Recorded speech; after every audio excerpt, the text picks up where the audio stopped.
Keluarga Wijaya, yang terdiri atas Pak Wijaya, Bu Rina, dan ketiga anak mereka, Raka, Ayu, dan Dinda, sedang bersiap memulai kehidupan baru di rumah besar yang mereka beli di atas sebuah bukit terpencil. Pak Wijaya, seorang pegawai negeri yang baru saja pensiun, ingin menikmati masa tuanya jauh dari hiruk-pikuk kota. Ia dan istrinya, Bu Rina, merasa rumah itu adalah tempat yang sempurna untuk membangun kehidupan yang lebih tenang. Rumah besar itu memiliki arsitektur klasik dengan sentuhan kolonial. Meski tampak tua, rumah tersebut tetap memancarkan pesona yang tak terbantahkan.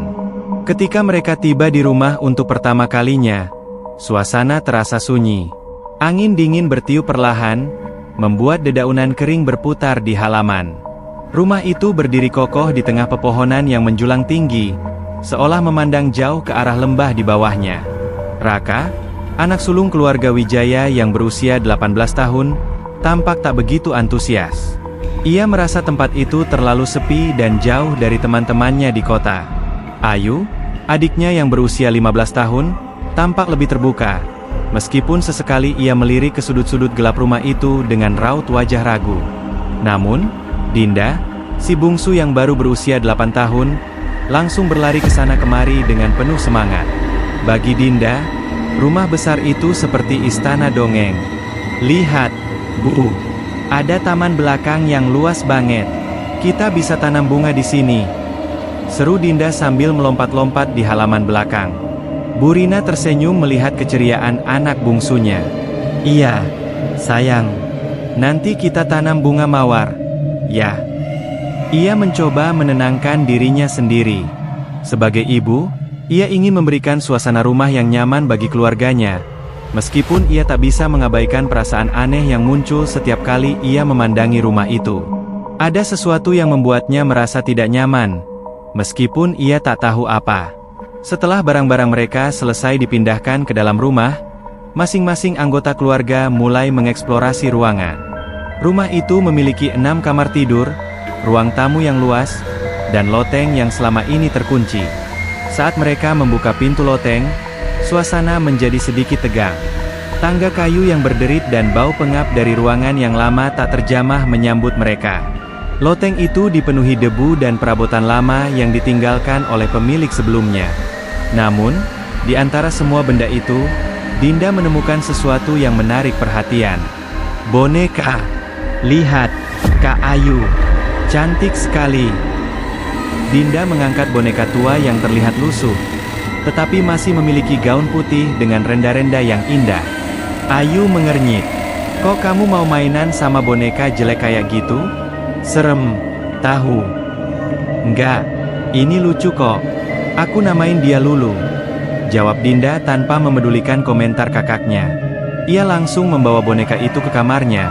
Meskipun Bu Rina sudah memperingatkan agar tidak mengambil barang yang bukan milik mereka. Malam pertama di rumah itu berjalan cukup tenang, meski tidak sepenuhnya nyaman. Pak Wijaya duduk di ruang tamu sambil membaca buku, sementara Bu Rina sibuk menata dapur. Anak-anak sudah berada di kamar masing-masing. Dinda, yang sangat senang dengan boneka barunya, menaruh Lulu di kursi kecil di sudut kamar. Namun, malam itu Dinda terbangun karena merasa ada seseorang yang memegang tangannya. Ketika ia membuka mata, kamar itu tampak gelap, hanya diterangi oleh cahaya bulan yang masuk melalui celah tirai. Boneka Lulu masih duduk di tempatnya, tetapi entah mengapa Dinda merasa boneka itu seperti sedang memperhatikannya. Ia mengabaikan perasaan itu dan kembali tidur, menganggap semuanya hanya imajinasinya saja. Di lantai bawah, Bu Rina yang sedang menyelesaikan tugas di dapur mendengar sesuatu yang aneh. Suara langkah kaki bergema di lorong, meskipun seluruh anggota keluarga sudah berada di kamar. Ia berhenti sejenak, mencoba mendengarkan lebih jelas. Namun, saat ia keluar untuk memeriksa, lorong itu kosong. Ia hanya menggelengkan kepala, berpikir mungkin suara itu berasal dari kayu rumah yang sudah tua. Sementara itu, Raka, yang merasa rumah ini terlalu membosankan, mencoba menghabiskan waktunya dengan bermain ponsel. Namun, sinyal yang buruk membuatnya kesal. Ia memutuskan untuk keluar kamar dan berjalan-jalan di sekitar rumah. Saat melewati loteng, ia mendengar suara seperti sesuatu jatuh. Ketika ia membuka pintu loteng untuk memeriksa, ruangan itu kosong. Hanya ada kegelapan dan keheningan. Perasaan tidak nyaman mulai merayapi pikirannya, tetapi ia menepisnya dengan berpikir bahwa itu hanya perasaan paranoid. Keesokan paginya, keluarga Wijaya memulai hari dengan penuh semangat. Bu Rina menyiapkan sarapan, sementara Pak Wijaya mengatur barang-barang di ruang kerja barunya. Namun, suasana pagi yang cerah itu berubah ketika Dinda menunjukkan sesuatu yang ia temukan di kamarnya. "Bu, lihat ini," katanya sambil membawa kertas kecil yang tampak lusuh. "Ini ada di bawah Lulu." Kertas itu berisi tulisan tangan yang samar. "Jangan bermain-main denganku." Bu Rina mencoba menganggapnya sebagai lelucon anak-anak. "Siapa yang iseng taruh ini?" tanyanya kepada Ayu dan Raka. "Bukan aku," jawab Raka cepat. "Aku juga nggak tahu apa-apa," tambah Ayu dengan nada ketus. Mungkin itu memang sudah ada di boneka itu. Namun, dalam hati, Bu Rina merasa ada sesuatu yang salah. Ia tidak ingin membuat keluarganya panik, tetapi pesan itu terus terngiang di pikirannya. Boneka itu, yang awalnya tampak seperti mainan biasa, kini terasa seperti membawa kehadiran yang tidak terlihat.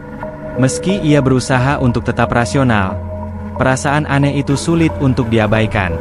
Hari pertama keluarga Wijaya di rumah besar itu, akhirnya berakhir dengan banyak pertanyaan. Namun, mereka tidak tahu bahwa malam-malam berikutnya akan membawa mereka pada teror yang tak pernah mereka bayangkan. Keesokan harinya, suasana rumah mulai terasa lebih gelap, meskipun matahari bersinar cerah dari luar.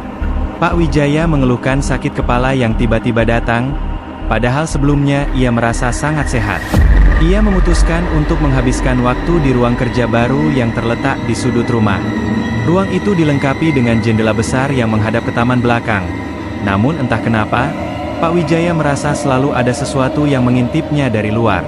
Setelah beberapa jam bekerja, ia memutuskan untuk beristirahat sebentar. Namun, begitu ia memejamkan mata di kursinya, mimpi buruk mulai menyerangnya. Dalam mimpi itu, ia melihat seorang wanita tua dengan rambut kusut dan pakaian compang-camping berdiri di sudut ruang kerja, menatapnya tanpa berkedip. Wanita itu perlahan mendekat sambil bergumam sesuatu yang tidak jelas. Pak Wijaya terbangun dengan keringat dingin membasahi tubuhnya. Ketika Bu Rina masuk ke ruang kerja untuk mengantarkan teh, ia terkejut melihat wajah suaminya yang pucat pasi. "Mas, kamu nggak apa-apa?" tanyanya khawatir. Pak Wijaya menggeleng. "Aku cuma mimpi buruk. Mungkin karena aku terlalu lelah." Namun, di dalam hatinya, ia merasa ada sesuatu yang salah dengan rumah ini. Malam itu, seluruh keluarga makan malam bersama di ruang makan yang megah. Namun, suasana menjadi canggung ketika Pak Wijaya mulai menceritakan tentang mimpinya. Dinda, yang sedang asyik bermain dengan boneka Lulu di bawah meja, tiba-tiba berkata, "Mungkin itu nenek Lulu." Semua orang menoleh ke arah Dinda dengan kaget. "Apa maksudmu, sayang?" tanya Bu Rina dengan suara gemetar. "Lulu bilang, ini rumah neneknya," jawab Dinda polos sambil memeluk boneka itu. Suasana menjadi tegang seketika. Malam itu, Pak Wijaya memutuskan untuk tidur lebih awal. Namun, sekitar tengah malam, Bu Rina terbangun karena mendengar suara seperti seseorang berjalan di lorong. Ia menyadari bahwa suaminya tidak ada di sebelahnya. Dengan hati-hati, ia turun ke lantai bawah untuk mencarinya. Ketika ia membuka pintu ruang kerja, ia menemukan Pak Wijaya tergeletak di lantai, dengan wajah penuh ketakutan. Sebuah tulisan samar terlihat di kaca jendela yang berembun, "Satu sudah pergi." Sejak kepergian Pak Wijaya, suasana rumah berubah menjadi semakin mencekam.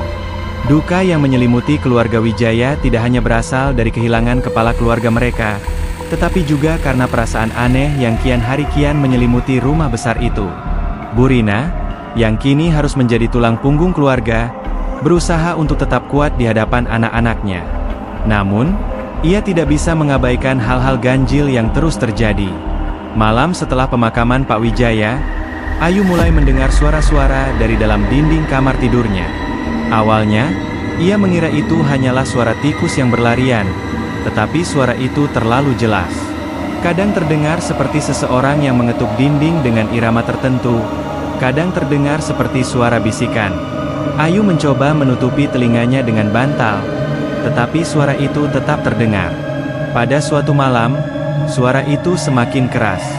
Ayu, yang tidak tahan lagi, akhirnya berteriak, "Siapa di sana?"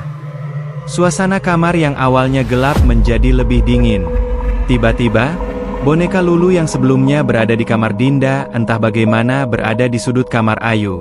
Boneka itu duduk dengan kepala sedikit miring, seperti sedang menatap Ayu. Ketika pagi tiba, Ayu langsung memberitahu ibunya tentang kejadian itu. "Bu, aku nggak bisa tidur. Ada suara-suara aneh di dinding kamarku, terus boneka Lulu itu tiba-tiba ada di kamarku semalam." Bu Rina mencoba menenangkan Ayu meskipun hatinya mulai diliputi ketakutan. "Mungkin kamu terlalu lelah, Nak. Nanti ibu cek kamarmu, ya." Namun, Bu Rina tidak bisa mengabaikan fakta bahwa boneka Lulu memang seharusnya berada di kamar Dinda. Ketegangan di rumah semakin meningkat ketika Dinda mulai berbicara dengan seseorang yang tidak terlihat. Dinda, yang biasanya ceria, kini sering terlihat duduk di pojok kamar sambil berbicara pelan. Ketika Bu Rina bertanya, "Kamu ngobrol sama siapa, sayang?" Dinda hanya menjawab, "Sama nenek." "Nenek siapa?" Bu Rina bertanya lagi, mencoba tetap tenang. "Nenek Lulu. Dia bilang dia suka rumah ini," jawab Dinda dengan senyum polos. Kejadian semakin aneh ketika Ayu ditemukan tewas di kamar mandi pada malam berikutnya. Tubuhnya tergeletak di dalam bak mandi yang penuh dengan air dingin.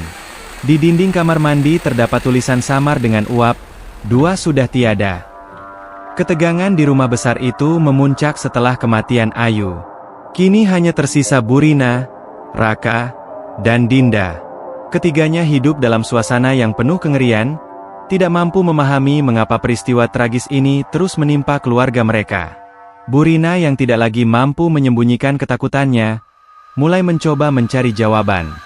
Ia merasa bahwa ada sesuatu yang mengikat rumah ini dengan teror yang mereka alami. Pada suatu malam yang dingin dan sepi, Raka yang merasa penasaran dengan asal-usul rumah itu, mulai mencari informasi di internet. Dengan koneksi yang tersendat-sendat, ia menemukan beberapa artikel lama tentang rumah tersebut. Rumah itu dulunya adalah milik seorang wanita bernama Nyi Asih, yang kehilangan seluruh keluarganya akibat wabah penyakit. Dikisahkan bahwa Nyi Asih sangat terpukul dan menjadi tidak waras setelah tragedi itu. Sebelum meninggal, ia diyakini telah mengutuk rumah tersebut, bersumpah bahwa siapapun yang tinggal di sana akan merasakan penderitaan yang sama seperti dirinya. "Bu, aku nemu sesuatu tentang rumah ini," kata Raka sambil menunjukkan artikel yang ia temukan. "Kayaknya rumah ini memang ada kutukannya.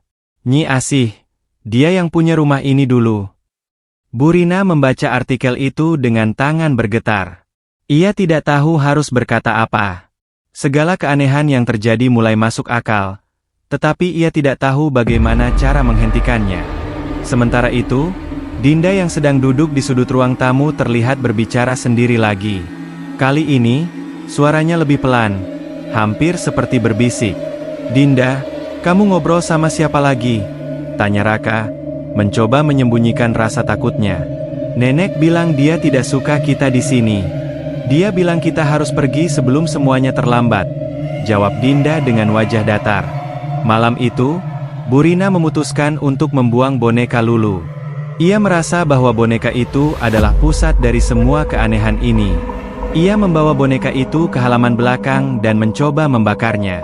Namun, meskipun api berkobar, boneka itu tidak terbakar. Lulu tetap utuh, seolah menantang siapapun yang mencoba menghancurkannya. Ketika Bu Rina kembali ke dalam rumah, ia terkejut mendapati boneka Lulu sudah berada di ruang tamu, duduk manis di sofa. Ia tidak tahu bagaimana boneka itu bisa kembali. Dalam ketakutan, ia hanya bisa terduduk lemas. Ia sadar bahwa mereka sedang menghadapi sesuatu yang jauh di luar nalar manusia. Ketika malam semakin larut, Raka mendengar suara langkah kaki di lantai atas. Dengan memberanikan diri, ia naik untuk memeriksa. Namun, ketika ia membuka pintu kamar Ayu yang sudah kosong, ia melihat bayangan seorang wanita tua berdiri di tengah ruangan, memandangnya dengan sorot mata penuh kebencian. Sebelum ia bisa bereaksi, bayangan itu menghilang, meninggalkan hawa dingin yang menusuk tulang. Pagi harinya, Burina memutuskan bahwa mereka harus pergi dari rumah itu. Namun, ketika mereka bersiap untuk keluar, Dinda tiba-tiba menghilang. Panik, Burina dan Raka mencari ke seluruh penjuru rumah, tetapi tidak menemukan Dinda. Ketika mereka memeriksa loteng, mereka menemukan Dinda duduk di tengah ruangan, memeluk boneka Lulu sambil menangis. "Nenek bilang kita nggak boleh pergi," kata Dinda dengan suara bergetar. Tulisan baru muncul di dinding loteng dengan huruf merah. 3 akan pergi, 1 akan tinggal. Kengerian di rumah itu akhirnya mencapai puncaknya. Dengan Dinda yang semakin larut dalam hubungan misterius dengan boneka Lulu, Burina dan Raka memutuskan bahwa mereka harus segera pergi meski dengan risiko apapun. Namun, rencana mereka tidak semudah itu. Malam sebelum kepergian mereka, Raka mengalami mimpi yang sangat nyata. Dalam mimpinya, ia berada di tengah-tengah ruangan yang kosong dengan dinding bercermin. Di setiap cermin, ia melihat bayangan dirinya yang perlahan berubah menjadi sosok menyeramkan. Dari dalam cermin, sosok wanita tua dengan wajah yang dipenuhi luka terbakar perlahan mendekat, lalu berbisik dengan suara melengking, "Kamu tidak akan pergi." Raka terbangun dengan tubuh berkeringat dan napas terengah-engah. Di sudut kamarnya, boneka Lulu kini duduk, dengan kepala yang sedikit miring, menatap langsung ke arahnya. Ia ingin menjerit, tetapi tidak ada suara yang keluar dari mulutnya. Dengan tubuh gemetar, ia memberanikan diri untuk mengambil boneka itu dan membuangnya keluar jendela. Namun, begitu ia melangkah ke jendela, kegelapan di luar terasa menelan semua cahaya, meninggalkannya dalam suasana yang mencekam. Di ruang tamu, Burina mendengar suara langkah kaki dari arah tangga. Ia melihat bayangan seorang anak kecil yang mirip dengan Dinda, tetapi wajahnya tampak kosong dan pucat. Dengan suara bergetar, ia memanggil, "Dinda, itu kamu?" Namun, bayangan itu hanya berdiri diam, sebelum perlahan memudar ke dalam kegelapan. Saat pagi menjelang, situasi semakin memburuk. Dinda tidak berbicara sama sekali, hanya memeluk boneka Lulu dengan erat. Burina mencoba merebut boneka itu, tetapi Dinda menjerit histeris, "Nenek bilang jangan sentuh dia. Kalau tidak, semuanya akan mati." Kalimat itu membuat Burina terpaku dalam ketakutan. Ia sadar bahwa boneka itu adalah kunci dari semua kejadian mengerikan ini, tetapi ia tidak tahu bagaimana menghentikan kutukan itu. Raka, yang tidak tahan lagi, memutuskan untuk pergi sendiri ke desa terdekat untuk mencari bantuan. Namun, ketika ia keluar dari rumah, jalanan yang biasa ia lewati tampak seperti labirin tak berujung. Pohon-pohon di sekitar bukit seolah menutup jalan, membuatnya tersesat. Raka berusaha memanggil nama ibunya, tetapi suaranya hanya bergema di kegelapan. Tiba-tiba, ia mendengar suara wanita tua yang sama dari mimpinya. Tidak ada yang bisa keluar. Di dalam rumah, Burina berjuang melawan ketakutan yang semakin besar. Ia mengambil Al-Quran yang ada di kamar dan mulai membacakan doa dengan suara lantang.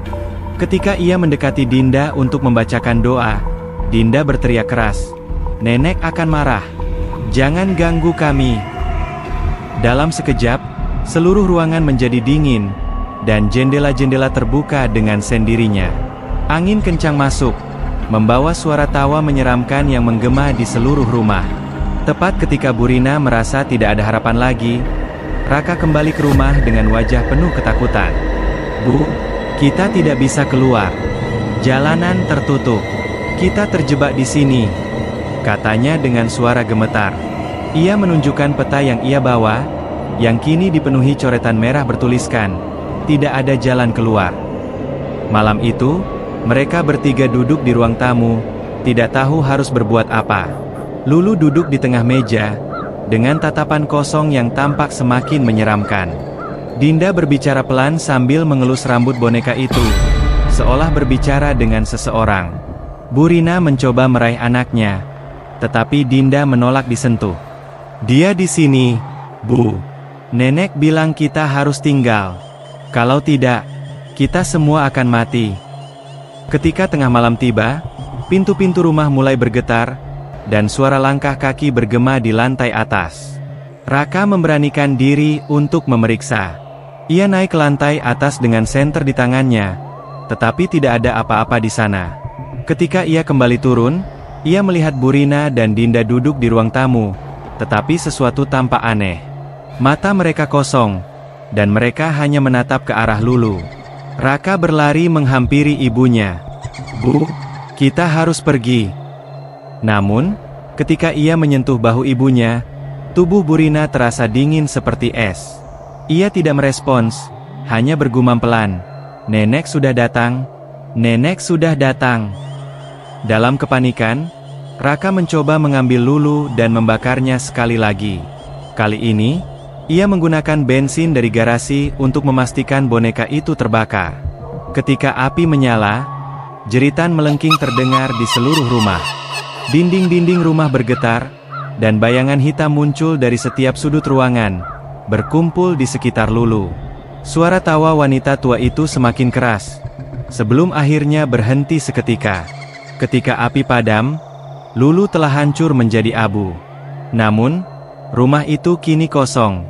Raka menemukan ibunya dan Dinda tergeletak di lantai tanpa nyawa, dengan ekspresi ketakutan di wajah mereka. Tulisan terakhir muncul di dinding dengan darah, "Semua sudah selesai." Raka keluar dari rumah itu dengan langkah tertatih, meninggalkan semuanya di belakangnya. Namun, saat ia mencapai kaki bukit, ia mendengar suara tawa kecil dari arah tasnya. Ketika ia membuka tas itu, ia menemukan boneka Lulu yang utuh, dengan senyuman yang lebih menyeramkan dari sebelumnya. Terima kasih sudah membaca cerita ini hingga selesai. Jika kamu menikmati kisah ini, jangan lupa untuk like, share, dan subscribe agar kamu tidak ketinggalan cerita seru lainnya. Dukunganmu sangat berarti bagi kami untuk terus menghadirkan konten menarik. Sampai jumpa di cerita berikutnya.